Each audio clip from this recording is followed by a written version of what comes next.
Hello, it's Jimmy here at O'Reilly's. Got here to look at a Ford Transit Connect Tornado. It's a bit of a long one, but yeah, it's got a constant DPF issue that he's had for at least 12 months. Right, inside the van, it's done 25,000 miles, engine management light is on. So, a bit of a story what it is. It's went back to Ford about a year ago, and he said Ford have told him they've changed the DPF and the fuel injectors and basically the whole system from front to back, all of the sensors for the DPF. He then went to France and the DPF problem came back. Had someone in France switch off the codes, drove it back to England, and a DPF error came back. Right, so when he's come back to England, he's had a mechanic do a DPF clean on it, and a forced regen, and then shortly afterwards the problem came back, so they said okay, we'll try it again. They've done another clean and the problem's come back. So when he's went back to the mechanics, they've said the only option to do is a DPF delete, so to cut the DPF out and remap the car. So I don't think that would have fixed the problem, because he's also said that it had an airflow fault and they've changed an airflow sensor, so according to that it's got an airflow issue. So regardless of if you clean the DPF or remove it and remap it, you need to fix that airflow issue. So we're going to have a look at it now. We'll get the diagnostic set up, so we'll wait for this to load up.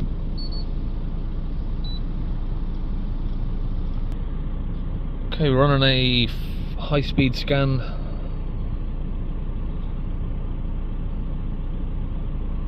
So it looks like we've got a few different faults here. So on some of these, I had some of these before where they had the faults here and all of the faults were cleared, but there was a fault here in the BCM, which was the ambient temperature sensor. A lot of people think you don't need to check the BCM, but sometimes there is a relevant code in there. That one is the parking sensors. Alright, so we have that code P006A for a correlation between the manifold pressure sensor. So that's why the manifold mass airflow sensor was changed. Then we have a particle filter restriction, block DPF, mass airflow sensor in range, so that's another one. And then we got a P2002 as well, and a particle matter sensor. So let's go in, have a look, see what's going on. Okay, so we had a code there for the particle matter sensor, which I'm looking at here. Temperature on the particle matter sensor, but that looks like it's working.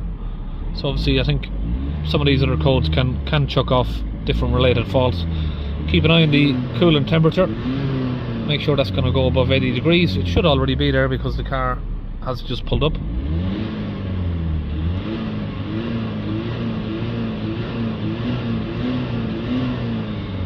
Just arrived less than a minute before I've started recording, so yeah, the coolant temperature should already be there. So I think that's good enough there. We're going to check the tailpipe because we had a P2002 code. So there is some soot on the exhaust. Okay, we can see the exhaust gas temperature sensors are working. DPF pressure, they do fluctuate on these, but this one's fluctuating a little bit higher than normal. But it's got a mixture of soot accumulation and then also that the soot's getting past the DPF. Probably likely caused by the multiple regenerations it's had. Even though it's got an air leak, they've been doing forced regens, which is just all that's going to do is just do damage, unfortunately. So I think it might be a little bit too late for a DPF clean on this one. Obviously at the end of the exhaust on these, you've got past the DPF, you've got a particle matter sensor, which is basically like a laser, and if you get soot coming past it, the laser can detect it. And I think that's what's happening, because we've got a P2002 code here. The cause of that is going to be because it's got a leaking pipe. I've done probably 50 of them. This fault and this fault is caused by a split air pipe, boost pipe, Then you go to Soot accumulation, which is a high DPF pressure. That sets off by that. P2002 code means you're getting soot come pass, and then the particle matter sensor. Circuit range performance fault. Well, no reason for that to be coming up, but we've got soot on my finger from the exhaust, so that's going to point to what's happening here, the P2002. So we're going to go under the bonnet and fix some of the problems at least.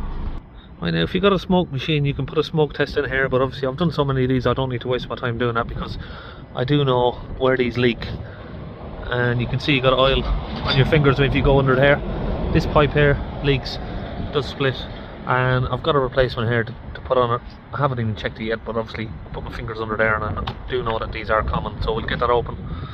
It's just a couple of 7mm bolts on here to undo these Jubilee clips. And then we've got a little bolt just down here holding this in place. Okay, now we've got this pipe out, you can see exactly what I'm talking about. 2 splits on it.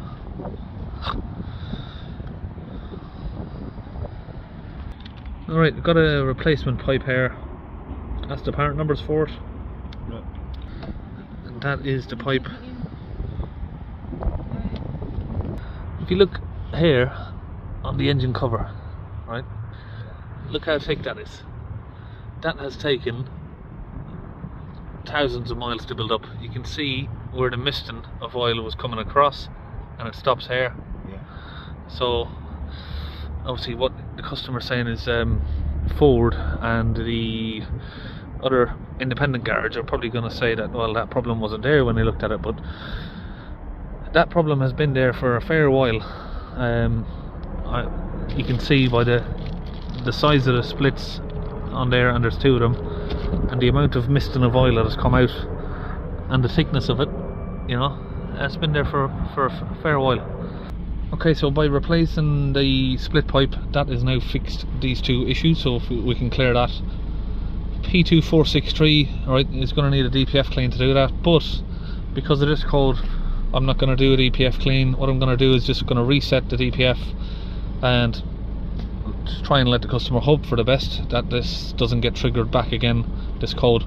But if it does, it looks like it's going to need another DPF replacement, unfortunately.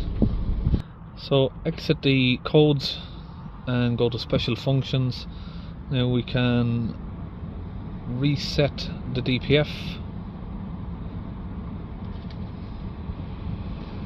Need to try and find it. There's a lot of stuff here. Here it is, particle filter learned values. We'll reset that. Okay. Okay. Key on, engine off. Okay, that's reset. And this diagnostic tool I'm using to do that is a Launch UK Euro Tab 3. Back from there, now we can clear the faults.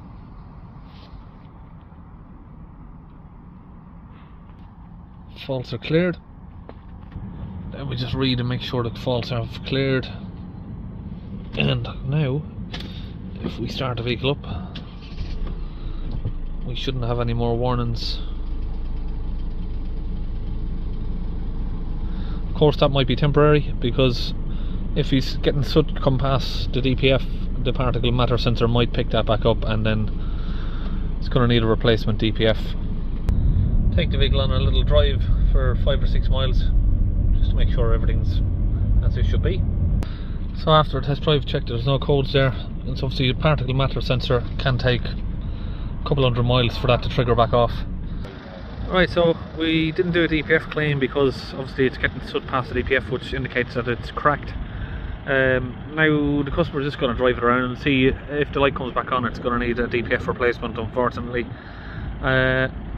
Probably caused by the forced regenerations that has been done with the boost hose there that's leaking. So just a reminder for people, if you have got that leaking boost hose, or if you've got any other fault codes other than a block DPF, don't do a forced regeneration until you find and fix the problem, because you're probably going to do more damage like what's been done in this case. So that's it, we're all finished, and see you on the next video.